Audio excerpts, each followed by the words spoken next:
અમેરિકાની અંદર ફરી એકવાર ડોનાલ્ડ ટ્રમ્પની સરકાર બનતાની સાથે જ ઘણા લોકોની અંદર ગભરાટ ફેલાઈ ચૂક્યો છે। શું અમને પણ અહીંથી ડિપોર્ટ કરી દેશે?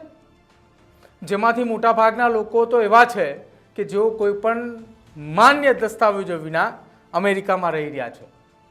ટ્રમ્પ સરકાર દ્વારા આવા લોકોની સામે કડક કાર્યવાહી કરવામાં આવી રહી છે અને તેમની ધરપકડ કરી અને તેમને તેમના પોતાના દેશમાં પાછા મોકલવામાં આવી રહ્યા છે। પરંતુ શું આ તમે આખી ઘટનામાં જે લોકો પાસે માન્ય દસ્તાવેજો નથી, જે લોકો ઇલીગલ રીતે અમેરિકાની અંદર રહી રહ્યા છે, તેમને અમેરિકન પોલીસ કેવી રીતે પકડે છે, કેવી રીતે અમેરિકન પોલીસ તેમની સુધી પહોંચે છે અને કેવી રીતે અમેરિકન આર્મીને તેઓ સોંપે છે, નથી ખ્યાલ આપને તો જુઓ અમારો આ વિડીયો। નમસ્કાર, આપ જોઈ રહ્યા છો ન્યૂઝ રૂમ ને આપની સાથે હું છું પ્રદીપ। અમેરિકાની અંદર જ્યારથી ટ્રમ્પની સરકાર બની છે ત્યારથી આ એક નિર્ણય લેવામાં આવ્યો છે કે અમેરિકાની અંદર રહેતા ઇલીગલ લોકોને ત્યાંથી રિટર્ન મોકલવામાં આવશે, ડિપોર્ટ કરવામાં આવશે। જ્યારથી આ માહિતી સામે આવી છે ત્યારથી ભારતીય લોકોમાં પણ ફફડાટ જોવા મળી રહ્યો છે, કેમ કે ભારતના સૌથી વધુ લોકો ગુજરાતીઓ ત્યાં છે। અગાઉ ધરપકડ કરાયેલા ભારતના સેંકડો લોકોને પણ પાછા મોકલી દેવામાં આવ્યા છે। જો કે આવા ઘણા લોકો એ ડંકી રૂટ મારફતે અમેરિકા પહોંચે છે। ડંકી રૂટ એક એવો માર્ગ છે કે જે ઘણા દેશોમાંથી પસાર થાય છે। લોકો વિદેશ જવા માટે તેનો ઉપયોગ કરે છે અને પંજાબમાં ડંકીનો અર્થ થાય છે કૂદીને અથવા કૂદીને એક જગ્યાએથી બીજી જગ્યાએ પહોંચવું।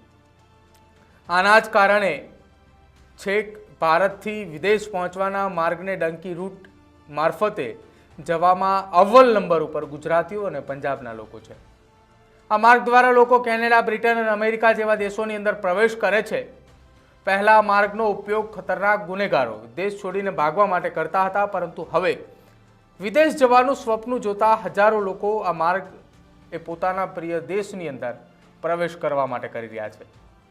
ઇલીગલ ઇમિગ્રેટ્સ વર્ષ 2022ના એક આંકડાએ દર્શાવે છે કે ભારતના 7 લાખથી વધુ લોકો એ અમેરિકાની અંદર રહી રહ્યા છે। પરંતુ હા, ગભરાવાની એ જરૂર નથી। ભારત આ લિસ્ટની અંદર પહેલા, બીજા કે ત્રીજા ક્રમે નથી, પરંતુ થોડા નીચા નંબર ઉપર છે। સૌથી પહેલા અમેરિકાની અંદર ઇલીગલ રહેનારા જો કોઈ વ્યક્તિઓ હોય, કોઈ દેશના નાગરિક હોય, તો તે સૌથી વધુ મેક્સિકોના છે। ભારતના 7 લાખથી વધુ લોકો અમેરિકાની અંદર જે ગેરકાયદેસર રહે છે, જેમાંના ઘણા લોકો હવે બળજબરીથી ભારત મોકલવામાં આવી રહ્યા છે। દરેક વ્યક્તિ અમેરિકામાં જઈને ત્યાં કામ કરવાનું સપનું જુએ છે। દુનિયાભરના લોકો સતત એ કોઈના કોઈ રીતે યુએસ વિઝા મેળવવાનો પ્રયાસ કરી રહ્યા છે।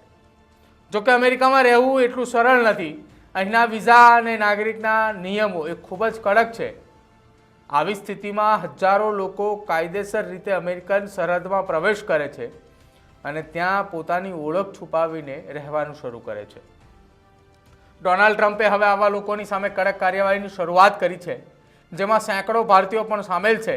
ઘણા ભારતીયોને અમેરિકાથી દેશ નિકાલ કરવામાં આવ્યા છે અને હવે જો તમે વિચારી રહ્યા છો કે ભારતના મોટા ભાગના લોકો અમેરિકામાં ગેરકાયદેસર રીતે રહે છે, તો તમે ખોટા છો। કારણ કે વિશ્વના અન્ય દેશોના લોકો અમેરિકા જવા માટે ઘણી હોડ છે। મેક્સિકો એક એવો દેશ છે કે જેના સૌથી વધુ નાગરિકો એ અમેરિકાની અંદર વસવાટ કરી રહ્યા છે અને તે પણ ગેરકાયદેસર રહે છે, જેમને હવે ધરપકડ અને પછી દેશ નિકાલનો પણ ભય છે। આપને એ પણ જણાવી દઈએ કે પ્યુ રિસર્ચ સેન્ટરના ડેટા અનુસાર યુએસમાં 10 મિલિયનથી વધુ લોકો ગેરકાયદેસર રીતે રહે છે, જેમાંથી 40 લાખથી વધુ લોકો એ મેક્સિકોના છે। વર્ષ 2022ના આંકડા એ દર્શાવે છે કે ભારતના 7 લાખથી વધુ લોકો અમેરિકામાં ગેરકાયદેસર રહી રહ્યા છે। આમાંના ઘણા લોકોને હવે બળજબરીથી ભારત ડિપોર્ટ કરવામાં આવી રહ્યા છે અને ડિપોર્ટ કરતાની સાથે જ આ લોકો પાસે અમેરિકામાં રહેવા માટે કોઈ માન્ય દસ્તાવેજ નથી અને અમેરિકન પોલીસ તેમને પેપરલેસ કેટેગરીમાં રાખે છે। હવે કેટલાક લોકોના મનમાં આ પ્રશ્ન હશે કે પોલીસ આવા લોકોને કેવી રીતે ઓળખે છે? અમેરિકા એક ખૂબ મોટો દેશ છે। જો દેશની અંદર 40 મિલિયન કરતાં પણ વધુ લોકો ગેરકાયદેસર રહી રહ્યા હોય તો એમાંથી ઇલીગલ રહેલા લોકોને કેવી રીતે ગોતે? આ માટે પોલીસને વિવિધ પ્રકારની ગુપ્ત માહિતી પણ મળતી હોય છે અને તેમના ગુપ્તચરો એ લોકોની વચ્ચે પણ ફરતા હોય છે। ત્યારબાદ તે વિસ્તારની અંદર દરોડા પાડવામાં આવે છે અને પછી એવા લોકોને પકડવામાં આવે છે કે જેમની પાસે માન્ય દસ્તાવેજો વિના તેઓ અમેરિકાની અંદર રહી રહ્યા છે. આ લોકોને પકડ્યા પછી તેમને પહેલાં ડિટેન્શન સેન્ટરમાં મોકલવામાં આવે છે, જે એક પ્રકારની જેલ જ છે. આ પછી તેમની નાગરિકતા અથવા માન્યતા સાબિત કરવા માટે તેમને થોડો સમય આપવામાં આવે છે. જો એ સમય દરમિયાન એટલે કે ડિટેન્શન સેન્ટરની અંદર જ્યારે તેમને મોકલવામાં આવે ત્યારે તે પોતાની માન્યતા સાબિત ન કરી શકે અથવા તો પોતાની રેસિડેન્સી સાબિત ન કરી શકે અને એ સાબિત કરવાની અંદર અસમર્થ હોય તો તેમને કોર્ટ દ્વારા ડિપોર્ટ કરવાનો એક આદેશ આપવામાં આવે છે.